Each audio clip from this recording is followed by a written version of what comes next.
O sofrimento acompanhou a vida de Wanda Maximoff. Quando criança, ela e seu irmão Pietro perderam seus pais por causa de uma guerra em Sokovia. Eles são usados então como experimentos pela Organização Hydra, onde desenvolvem seus poderes. Anos mais tarde, tendo sido enganados por Ultron, eles lutam contra os Vingadores. Ao perceberem que foram manipulados, se unem aos heróis. No confronto, Pietro é morto ao ser alvejado enquanto salvava Gavião Arqueiro e uma criança. Wanda e Visão insinuam construir um relacionamento no filme Guerra Civil, que é um tanto conturbado por causa do posicionamento diferente de cada um em relação ao Tratado de Sokovia, o qual tornava obrigatório o credenciamento dos heróis e os colocava sob a autoridade e supervisão da ONU. Em Guerra Infinita, Wanda e Visão já estão abertamente juntos, mas ela é obrigada a matá-lo para que Thanos não tivesse a Joia da Mente em suas mãos. Infelizmente, Thanos usa a Joia do Tempo para trazer Visão de volta à vida, e então matá-lo novamente, retirando a Joia da Mente de sua testa. Dessa forma, Wanda sofre por ter matado seu amor em vão e sofre por ter de vê-lo morrer novamente pelas mãos de Thanos. Para finalizar, Wanda faz parte dos 50% do universo que Thanos erradicou com o poder das joias. Todo esse sofrimento fez com que Wanda tivesse problemas em lidar com a realidade. No entanto, diferente de nós, que apenas podem aceitar a realidade, Wanda tinha poderes para mudá-la.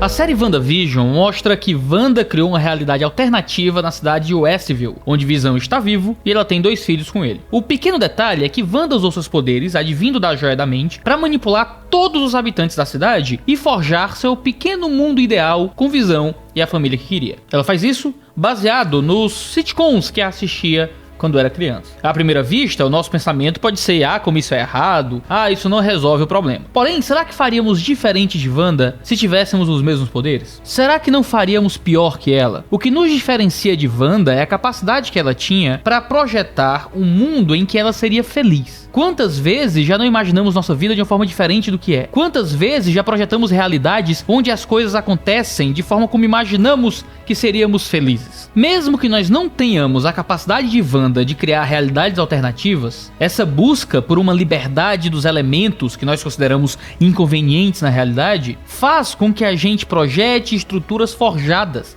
onde o mundo opera segundo aquilo que melhor responde às nossas questões. Uma busca por liberdade que faz com que projetemos sobre o mundo visões que são irreais. Esse é o terreno da ideologia. É aquilo que Eric Voegelin vai chamar de eclipse da realidade.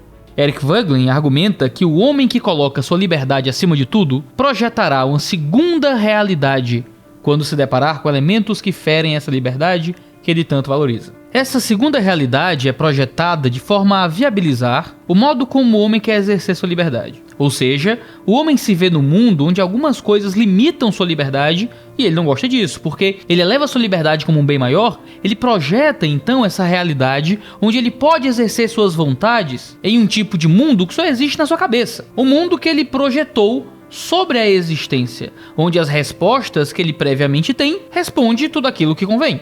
Ao invés, então, de partir para uma análise externa do real, a fim de se adequar ao que está diante dele, o homem alimenta ideias que julga serem inconvenientes e tenta moldar as estruturas da realidade de forma que elas se adequem às suas ideias. Como é previsível, a grande ironia é que o homem livre se torna um homem encolhido. Ele se reduz à realidade que projetou e que julga ser aquela em que ele terá liberdade. Ele se encolhe e se limita ao mundo que criou da mesma forma que Wanda se limitou e se fechou em Westview. E quando aquilo que lhe era mais caro estava prestes a ser perdido mais uma vez, Wanda expande os limites da esfera em que ela se prendeu para englobar mais do mundo em que ela não queria viver.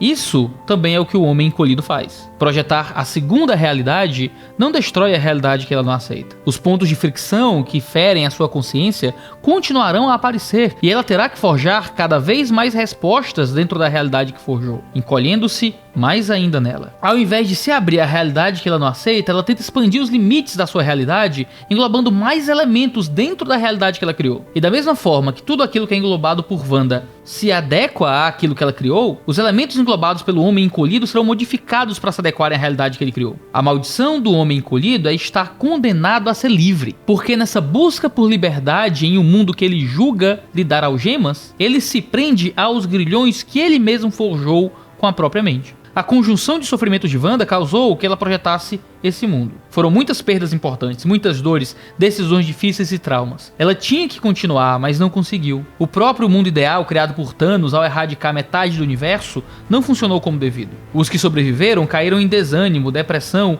e em uma constante necessidade de auxílio. Os 5 anos que separam Guerra Infinita de Ultimato foram vividos sobre as nuvens da tristeza pelo que ocorreu. Você faria diferente de Wanda se tivesse passado pelos mesmos traumas? A superação ocorre quando Wanda se despede de seus filhos e de Visão, na medida em que o mundo que ela forjou é desfeito por ela. Wanda aceita a realidade primeira, aquela em que ela perdeu seus pais na infância, na qual seu irmão foi morto por Ultron, onde Visão foi morto 2 vezes, na qual ela não tem filhos. Mas ela aprendeu a lidar com isso tudo e decidiu viver no mundo onde há muitas coisas difíceis de lidar, ao invés de forjar um mundo em que ela aparente ter tudo o que quer, mas não seja genuinamente real, mas apenas uma ilusão que lhe conforta as aflições. Louis Lavelle diz que o valor de cada indivíduo depende certamente da extensão, da sutileza, da profundidade dos sofrimentos que ele é capaz de experimentar, pois é o sofrimento que lhe dá o contato mais íntimo com o mundo e consigo mesmo. O sofrimento traz confrontação com aquilo que é difícil de aceitar e ilumina os recônditos do nosso ser,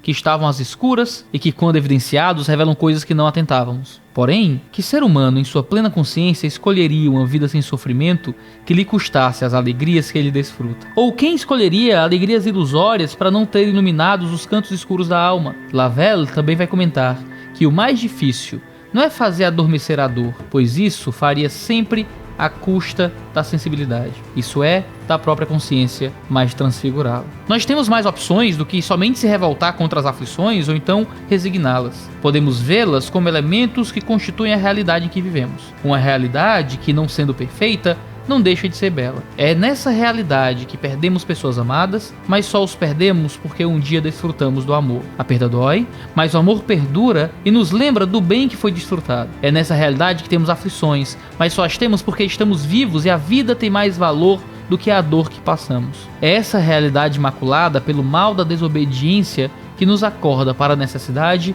daquele que venha nos dar a liberdade que tanto almejamos e o mundo perfeito que tanto desejamos inutilmente forjar por nossas próprias forças. Essa realidade nos desperta para aquela que virá, desfazendo todo o mal e criando um mundo onde o sofrimento que tentamos erradicar seja de fato destruído pelo único que tem poder para sustentar toda uma nova criação.